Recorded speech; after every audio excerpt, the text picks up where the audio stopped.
நண்பர்களுக்கு வணக்கம். மனிதனாக பிறந்த ஒவ்வொருவரும் வாழ்க்கையில் ஒரு முறையாவது வந்து பார்க்க வேண்டிய கோவில் அப்படின்னா இந்த ஆவுடையார் கோவில்.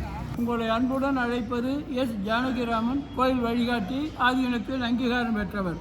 என்னுடைய செல் நம்பர் 91 59 85 40 14. இக்கோவில் திருவாரூர் ஆதீனத்தின் கட்டுப்பாட்டில் உள்ளது. திருவாரூர் ஆதீனம் மரபுள்ள ஆதீனம். ஒரு கோவிலுக்கோ ஒரு ஊருக்கோ போகிறது பெருசில் இங்கே என்னென்ன இருக்குன்னு தெரிஞ்சுக்கணும். பிரயாணம் ஒரு பயனுள்ளதாக இருக்கணும். மந்தம் போனாலும் ஓடக்கூடாது. ஆலயங்கள்னாலே சிறப்புகள் இருக்குது. ஆவுடையார் கோயிலில் மட்டும் சிறப்பு இல்லை, அனைத்து கோயில்களிலுமே சிறப்பு இருக்குது. புதுக்கோட்டை மாவட்டத்தில் பெரிய கோவில் இது, சிறப்புகள் அதிகம் உள்ள கோயில் இது. இங்கே பார்க்க வேண்டிய சிறப்புகள் திருவாசகத்தில் 51 பதிகம், அதில் முதல் பதிகம் சிவபுராணம், அதில் 95 வரி, 95 சிறப்பு இந்த கோயிலில் இருக்குது. இவ்வளோ சிறப்பு உலகத்திலே வேறு எந்த கோயிலும் கிடையாது. இதுக்கு மேலேயும் சிறப்பு இருக்குது. மாணிக்க வாசகர் திருவாசகம் மட்டும் பாடலை, திருக்கோவையாரும் பாடியிருக்கார். ஆண்டாள் பாடினது பாவை 30 பாட்டு, இதில் பாடின திருக்கோவையார் 400 பாட்டு. அதுக்காக ஒரு 14 பாயிண்ட் கண்டுபிடிச்சி வச்சுருக்கேன். அது எப்போ வெளியில் வரும்னு சாமிக்கு தான் தெரியும். கோயிலுக்குள்ளே வந்த உடனே சாமியை பார்க்கலாம். எல்லாருமே கோயிலுக்குள்ளே போய் சாமியை பார்க்கணும். இங்கே வீதியில் இருந்தே சாமியை பார்க்கலாம். எந்த தடங்களும் இல்லை. சாமியை மட்டும் பார்க்கறது பட்சத்தில் மேலாக ராஜகோபுரத்துக்கு கலசத்தையும் பார்க்கலாம். சாமியும் கலசமும் ஒரே டேப்பில் வழிபடுறது ஒரு பெரிய சிறப்பு. அந்த சிறப்பு வந்த உடனே இந்த உள்ளே இருக்குது. மேலாக 2 பொம்மை, குரங்கு உடும்பு, அங்கே கருப்பி யானைக்கு இறக்கத்தில் குரங்கு உடும்பு. குரங்கு வந்து மனிதனுடைய மனநிலைக்காக பலவித எண்ணங்கள், பலவித ஆசைகள் உள்ளது மனது. மனமொரு மந்தி, நல்லா சொல்லு குரங்கு. அந்த குரங்கு மனதை உடும்பு வந்து பிடிக்க விடாது.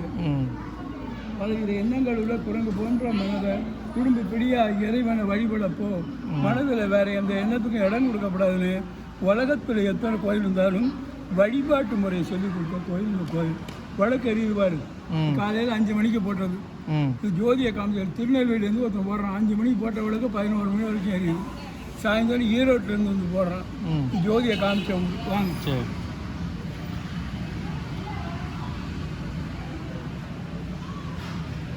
முருகன் கையில் என்ன இருக்கும்? வேலாயுதம். முருகன் இங்கே வில்லோட காமிச்சிருக்கான். வில்லு கை வச்சு ராமன், அர்ஜுனன், மன்னவன். முருகனுக்கும் வில்லு இருக்கான். அவள் வேலவர், இங்கே வில்லவர். தட்சிணாமூர்த்தி சிவன் கோயிலில் இந்த பக்கம் எப்படி இருக்கும்? தெற்கு பார்க்க ஆலமரத்தில் அச்சனகமும் சின்முத்திரை உட்கார்ந்துருக்கும். உட்கார்ல நின்னபடி கையில் சின்முத்திரையில் வீணை, மேலே ஆலமரம் மேலே சப்த ரிஷிகள், 7 ரிஷிகள். இது கிழக்கு பார்க்க எல்லாமே வித்தியாசம்.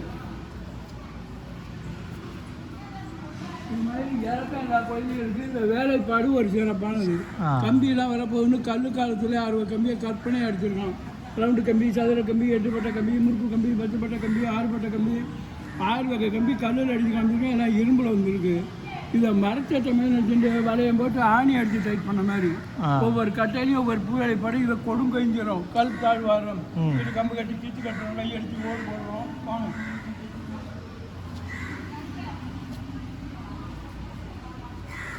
நடராஜா காலத்துக்கு ஆடுவார். எந்த காலத்துக்கு ஆடுவார் தெரியுமா? இடது கால் இடது பதத்துக்கு ஆடுமே பாட்டு. ஒரு சின்ன வித்தியாசம். பாண்டிய ராஜா சாமிகிட்ட பேசியிருக்கேன் அந்த காலத்தில். ஏப்பா இடது காலையே தூக்கி ஆடி எல்லாருக்கும் கால் வலி கல்யாணம். அவர் கேட்டதுக்காக வலது காலத்துக்கு நாடு பாண்டிய நாடு. பாண்டிய நாடு இந்த ஊருக்கு வலது தான் கிடைக்கும். மறுபடியும் என்ன பாருங்க, பாதம் தடையை தூக்கி போட்டால் பாதம் மேலே போகும். மதுரையில் காலத்துக்கு மதுரையில் இப்படி காமிச்சிருக்காங்க. காலை இதில் இப்போ இது மாதிரி கால் பண்ண முடியாது. அப்படியே வச்சுருக்காரு. சாமி நடனம் ஆடினா யார் மொத்தம் நடிப்பான்? நந்தி. இங்கே ஆஞ்சநேயர் மொத்தம் நடிக்கிறாரு. எல்லாமே வந்துட்டு ஓடுற கோயில், ரசிக்க வேண்டிய கோயில். இங்கே எழுதி போய் தூக்கி போட்டானுங்களோ வயலுக்கு 95 சிறப்பு இருக்கு. சுவாமி அம்பாளுக்குள்ள போட்டி வருது. சாமி காலத்துல ஊர்த்து வருது. பெண்ணுனாலே ஆடப்பட மாட்டாங்க கிடையாது. பெண் காலத்துக்கு கட்டுப்பாடு பெண்களுக்கு அந்த காலத்தில் ஜாஸ்தி. எல்லாரும் முடியாது, நம்மளால முடியாது, நம்ம திட்டு வாடிப்போம். பெண்கள் வந்து கையை தொடக்க போடுவாங்க. சுருக்கம் இப்படிதாங்க. சிலதெல்லாம் சுருக்கம் இருக்கும். கையை தொங்க போடும்போது 3 நரம்பு மைனோட் ஓட்டம்.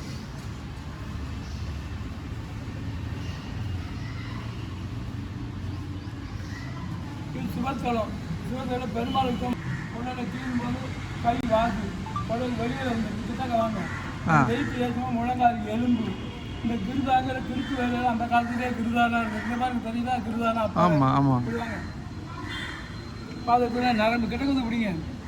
நரம்பு பாதத்தில் நரம்பு எலும்பெல்லாம் தெரிய முடியாது. வேலையில் அக்கறை அந்த காலத்தில். எல்லாம் கரை. அவர் விவரிச்சுக்கிட்டே திட்டிக்கிட்டும் வராருங்க இப்போ உள்ள வேலைப்பாடுகளை பற்றி.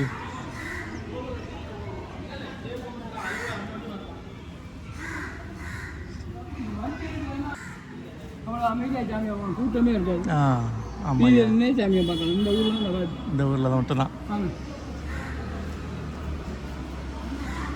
பெரிய கோயிலுக்கு ஆயிரக்கால் மண்டபம் ஒரு சிறப்பு. எந்தெந்த ஆயிரக்கால் மண்டபம் இருக்கு? மதுரை இருக்கு,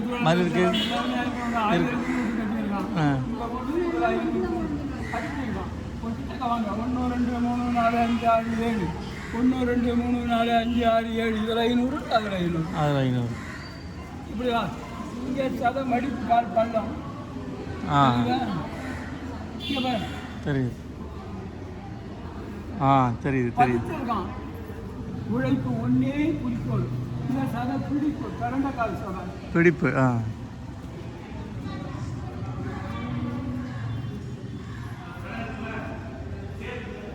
இங்கே வீரபத்திரர், அகோர வீரபத்திரர், ரண வீரபத்திரர், தட்சன் வதம், யட்சன் வதம்.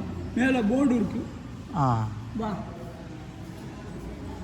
மேலே பெயிண்டிங்ஸ் பாருங்க எப்படி இருக்குன்னு. உள்ளுக்குள்ள வழக்கு தெரியுதா? இது ஒரு சன்னதி. இங்க உள்ள சாமி பேரு நந்தீஸ்வர மாணிக்க வாசகன் பேரு. என்ன பேரு?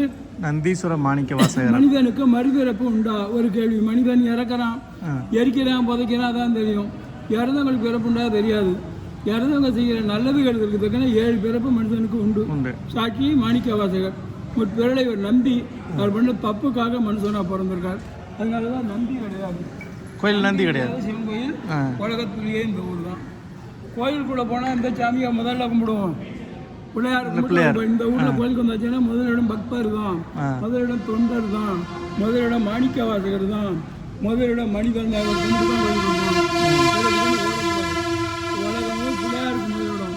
அவளோட பக்தர் முதலிடம், பிள்ளையார் 2வது. இந்த ஊரில் எல்லா ஊர்லையும் திருவிழா இருக்க. சுவாமிக்கு நடக்கும், அம்பாளுக்கு நடக்கும். இங்கே திருவிழா இருக்கிறது மாணிக்க வாசகர். எல்லா ஊர்லேயும் பேரில் வர்ற சுவாமி வரும், அம்பாள் வரும். இங்கே பேரில் வர்றது மாணிக்க வாசகர். உலகமும் சுவாமி அம்பாளுக்கு திருவிழா, ஆவுடையார் கோயிலில் மாணிக்க வாசகர் திருவிழா, மனிதனுக்கு திருவிழா, உலகத்துலேயும் திருவிழா தான். இங்கே பல நாட்டு குதிரைகள் வந்துருக்காங்க. குதிரை வாங்க வந்து இது மராட்டிய குதிரை, இது கிரேக்க குதிரை, அது கேரள குதிரை கொண்ட, அது அரேபிய குதிரை. பல நாட்டு குதிரை அரேபிய குதிரை, மாணிக்க வாசகர் குதிரை வாங்க. அப்படியே சிவன் கோயிலில் நந்தி இருக்கும், கொடிமரம் இருக்கும், பலிபீடம் இருக்கும். நந்தி, கொடிமரம், பலிபீடம் இல்லாத சிவன் கோயில் உலகத்திலேயே இந்த ஊர் தான். 2வது, சாமிக்கு உருவம் கிடையாது, உட்கார்ந்த இடம் தான் இருக்குது, பேஸ் ஒன்லி. அதை ஆவடைங்கிறோம். அதனால தான் ஆவடையார் கோயில்னு ஒரு காரண பெயர். அந்த ஆவடை வெற்றியல் மகள் நீங்கள் மாதிரி கவசம் வச்சுருக்காங்க அந்த மேடை மேலே. சுவாமி பேர் ஆத்மாநாதர்னு பேர். ஆத்மானா உயிர், நாதனா தலைவன். உலகத்தில் உள்ளவர்களுக்கெல்லாம் ஒரு தலைவராக இருக்கார். நம்ம உயிருக்கு நம்முடைய உடம்பு வடிவம், சுவாமிக்கு கோவலை தான் வடிவம். கற்பூரத்தை சாமியை காண்பிட்டு எல்லாரையும் வெளியில் கொடுப்பாங்க, தொட்டு கும்பிடலாம். இங்கே கற்பூரத்தை சாமி காண்பிட்டு அங்கே வச்சுருவாங்க. நமக்கு தரமாட்டாங்க, தொட்டு கும்பிட முடியாது. சுவாமிக்கு முன்னாடி பெரிய சதுர கல் இருக்குது. அந்த கல்லில் சாத்தப்பட்டி ஆவி பறக்க நிவேத்தியம். ஆவி உடையார் கோயில்னு மறுபெயர். புழுங்கலட்சி, முளைக்கீரை, பாகக்காய் தான் சாமிக்கு நிவேத்தியம். சிவன் கோயில் கிழக்க இல்லை மேற்க இருக்கும். தெற்கு பார்த்த சிவாலயம், தட்சிணாமூர்த்தி இல்லாத சிவாலயம், பிரதோஷம் இல்லாத சிவாலயம். நந்தியில் பிரதோஷம் இல்லை. சுவாமிக்கு எப்படி உருவம் இல்லையோ அது மாதிரி அம்பாளுக்கும் உருவம் கிடையாது. என்ன கல்லுனால ஜென்ம ஒரு ஓட்டை வழியாக பார்த்தா அம்பாளுக்கு பாதம். அம்பாள் பேர் யோகா அம்பாள்னு பேர்.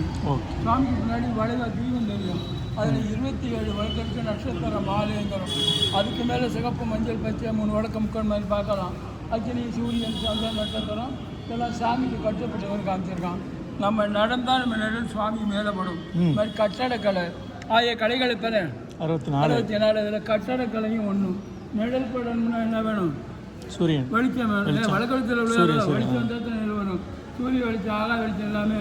நீ கோயிலுக்குள்ளே எங்கே நின்னாலும் நிழல் சாமி மேலே படும். இது தெற்கு, சூரியன் வராது. இங்கே வர நிழல் கொஞ்சம் அட்டையில் யார் லைட் அடிக்கிறா? தெற்கு. இந்த பக்கம் திரும்ப. இது வடக்கு. இது கிழக்கு. எங்கே நின்னாலும் நிலப்படும். நிழல் விழுது. ஓகே.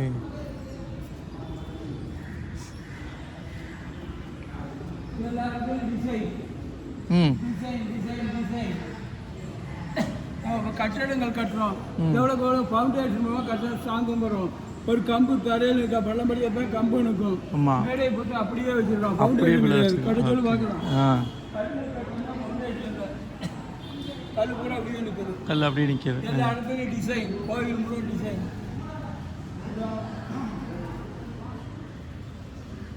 இங்கே இருந்தவர்களுக்கு இங்கே பீம் இருக்கு, இங்கே இருந்தவர்களுக்கு இங்கே பீம் இருக்கு. இங்கே பீமே கொடுக்கல, கல் பூரா அப்படியே நிற்குது.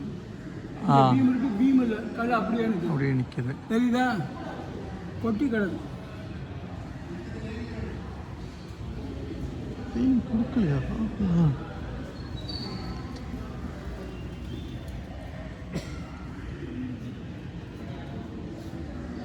வரலாறு சொல்கிறேன், சாமிக்கு நேரத்தான் பேசுவேன்.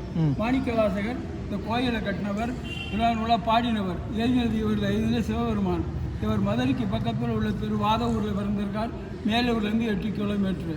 இவர் மதுரையை அரசாண்ட மன்னன் அரிமத்வர பாண்டியங்கிற ராஜாட்ட மந்திரியாக இருந்திருக்கார். ராஜ்யத்தில் குதிரை குறைஞ்சோன்னா மன்னன் பணத்தை கொடுத்து குதிரை சொல்லி சொல்கிறார். குதிரை வாங்கிறதுக்காக மாணிக்க வாசகர் பக்கம் வரார். புராண பெயர் இந்த ஊருக்கு திருப்பெருந்துறைன்னு பேர். இவர் பாடின நூல் திருவாசகம். அதில் திருப்பெருந்துறையுடைய சிவனியனே வருது. துறைங்கிறது பெரிய தொழில்நுட்பம். ஒரு காலத்தில் பெரிய துறைமுகமாக இருந்திருக்கு. அதனால இங்கே பல நாட்டு குதிரைகள் வந்திருக்கு. அதனால அவர் இங்கே குதிரை வாங்க வந்திருக்கார். குதிரை வாங்க வந்த ஒரு சாமியை பார்த்துருக்கார். சுவாமிக்காக அந்த பணத்தை வச்சு கோயிலை கட்டியிருக்கார். கடவுளை நம்பினோர் கைவிடப்படார். கடவுளுக்காக மாணிக்கவாசகர் கோயில் கட்டுறார். கடவுள் கோயில் கட்டுற மாணிக்கவாசகருக்காக நரியெல்லாம் குதிரை அமைச்சு கொண்டு கொடுத்ததாக வரலாறு பாடல்களில் நரிதனை பரியாக்கின்னு வருது. இது திருப்பெருந்துறைங்க சாட்டியா கோட்டப்பட்டினம், மீன்கள், தொண்டி, அப்படியே ராமேஸ்வரம். இது வரைக்கும் நான் தான் பேசினா உங்களை பேச விடலை. இப்பொழுது நீங்களும் பேசலாம். இது ஒரு கலந்துரையாடல் நேரம் அல்லது கேள்வி நேர்மிச்சுக்கலாம். என்ன கேள்வி கேட்குறீன்னு கேட்கலாம். தெரிஞ்சா நான் பதில் தரேன். மாணிக்கவாசகர் வாழ்ந்தது 32 வயசு. 32 வயசு. மாணிக்கவாசகர் கட்டினா சாமி இருக்கிற இடம் மட்டும்தான் வெவ்வேறு காலம். மாணிக்கவாசகர் காலம் கிபி 3 இப்போ 2026 2000 ஆண்டு பழமையான கோயில். மாணிக்கவாசகர் மறைந்தது சிதம்பரத்தில் பெரிய ஜோதி கண்டு அதில் மறைஞ்சதாக வரலாறு. கேள்வி கேட்காத மாதிரி கேட்கலாம். நான் கேட்குறேன், கோயிலுக்கு எதுக்கு வந்திருக்கியே? சாமி கும்பிட. அதில் விடையில சாமி கும்பிட. கோயிலுக்கு போகிறேங்க, சாமி கும்பிட போகிறேன், வழிபாட்டுக்கு போகிறேன், பிரார்த்தனைக்கு போகிறேன், இதான் பதில். கேட்டதுக்கு எதுக்கு போவேன்? மன மகிழ்ச்சியாக படம் பார்க்க சாமியை பார்க்க வந்தீங்களா இந்த ஊருக்கு கரெக்டு. ஏன்னா மாணிக்கவாசகர் வராருன்னு சாமி அவரை பார்க்க முதல்ல இருந்து அவர் வராருன்னு சாமி பேரி வந்து காட்சி கொடுத்துருக்கு. ஈர்த்தண்ணி நான் கவனிச்சிட்டேன். என்ன ஈர்த்தண்ணை ஆட்கொண்ட எந்த பெருமானி திருவாரூர் பக்தர் வராருன்னு சாமி தேடி வந்து காட்சி கொடுத்துருக்கு. கோயில் இதில் 1 கிலோமீட்டருக்கு வந்துட்டு இருக்குது. வடக்கல்லூர்னு பேர். அங்கேருந்து சாமி வந்து காட்சி கொடுத்துருக்கார் பக்தருக்காக. நம்மளும் பக்தர் தான் நம்ம சாமியை தேடி போகிறோம். பெருமாள் மரபில் என்ன இருக்கும்? மகாலட்சுமி இருக்கும். அங்கேயே ஒரு பெருமாள் சிவலிங்கம் இருக்குது. பெருமாள் சொல்லித்தான் வந்திருக்காரு.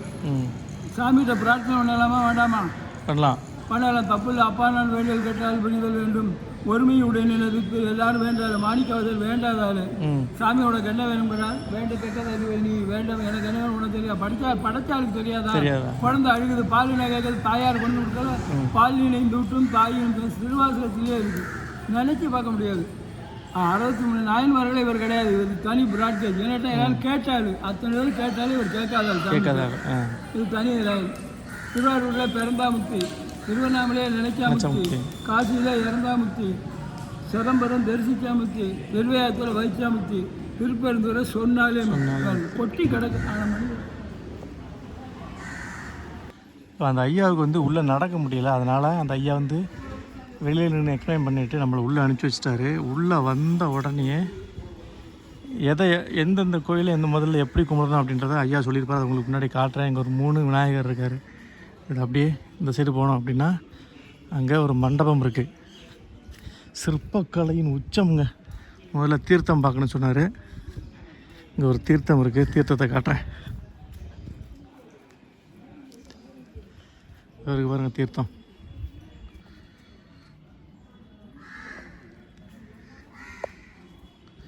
அப்படியே இந்த மண்டபம் போய் பார்க்கலாம். இது இங்கே எடுத்த சிலைகள். இது எல்லாமே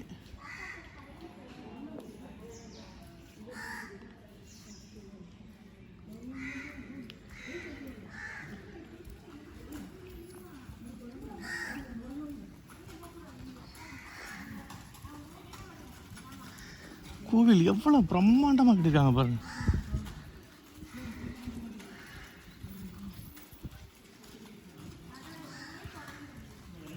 இது வந்து இந்த நாகலிங்க பூன்னு சொல்லுவாங்க இல்லையா, அந்த பூ மரம் இது. இந்த மண்டபத்தோட மேலே பார்த்தீங்கன்னா மேலே மாணிக்க வாசகரோட மாற்றங்கள் அது எப்படி எப்படின்றத மேலே வடிச்சிருக்காங்க. உள்ளே போனீங்க அப்படின்னா சிற்பக்கலையின் உச்சம் இங்கே கொஞ்சம் இருக்கும். இது உள்ள போய் பார்க்கலாம் வாங்க.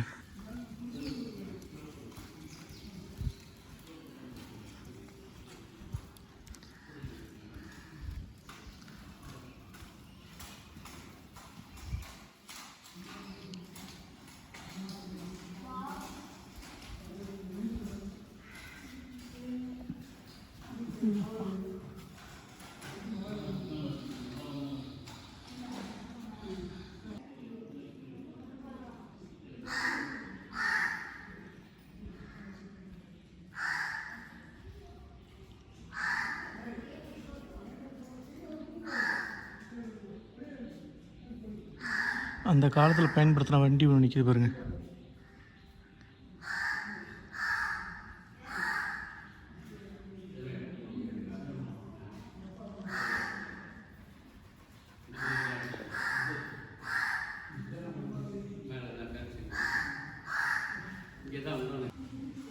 ஒவ்வொரு தூணையும் எப்படி செதுக்கிறாங்க பாருங்கள். எல்லாமே ஒரே கல்லை இவ்வளோ பெரிய பிரம்மாண்டமான கல்லை சிற்பமாக மாற்றிருக்காங்க.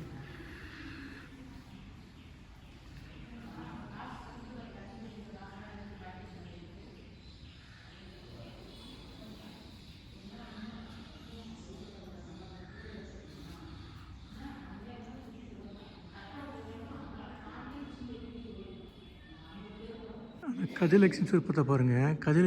கஜலட்சுமி சிற்பத்தை பக்கத்துலேயே பாருங்கள். அந்த யாழியோட வாயிலிருந்து மனுஷன் வர மாதிரி இருக்குது பாருங்கள். 1 2 3 4 5 6.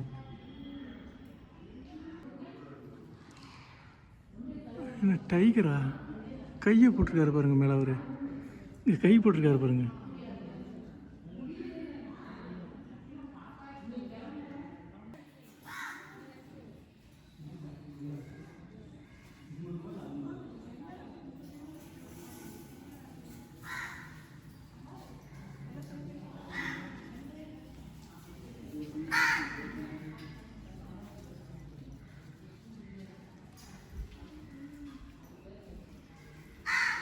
கம்பி, உருட்டை கம்பி, பட்டை கம்பி, எல்லா வகையான கம்பிகளும் பண்ணியிருக்காங்க பாருங்கள்.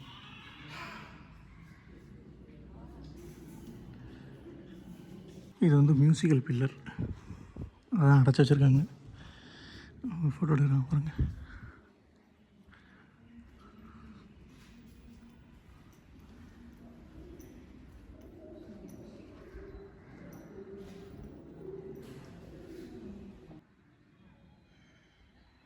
தலவிருட்சம் குருந்த மரம்.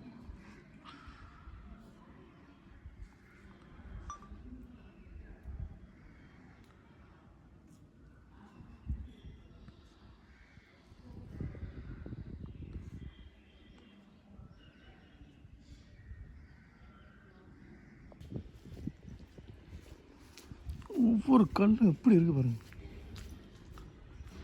இப்போ வந்து சீரமைச்சிக்கிட்டு இருக்காங்கன்னு நினைக்கிறேன் அறநிலையத்துறையிலேருந்து. இங்கே வந்து பெரிய பெரிய மண்டபங்கள் இருக்குது. இங்கே அன்னதானம் நடக்குது பாருங்கள். இது அன்னதானம் போடுறாங்க உள்ள.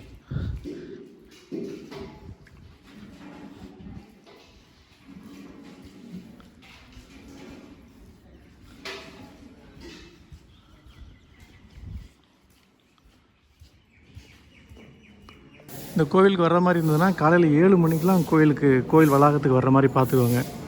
லேட்டாக வந்தீங்க அப்படின்னா இந்த கோயில் உள்ள சிற்பங்களை வந்து நீங்கள் முழுமையாக பார்க்க முடியாது, அரைகுறையாக தான் பார்க்க முடியும். இப்போ நான் பார்த்து முடித்த மாதிரி ஒவ்வொரு தூண்லேயும் கலை நயத்தை வடித்து தட்டியிருக்கானுங்க அப்படியே.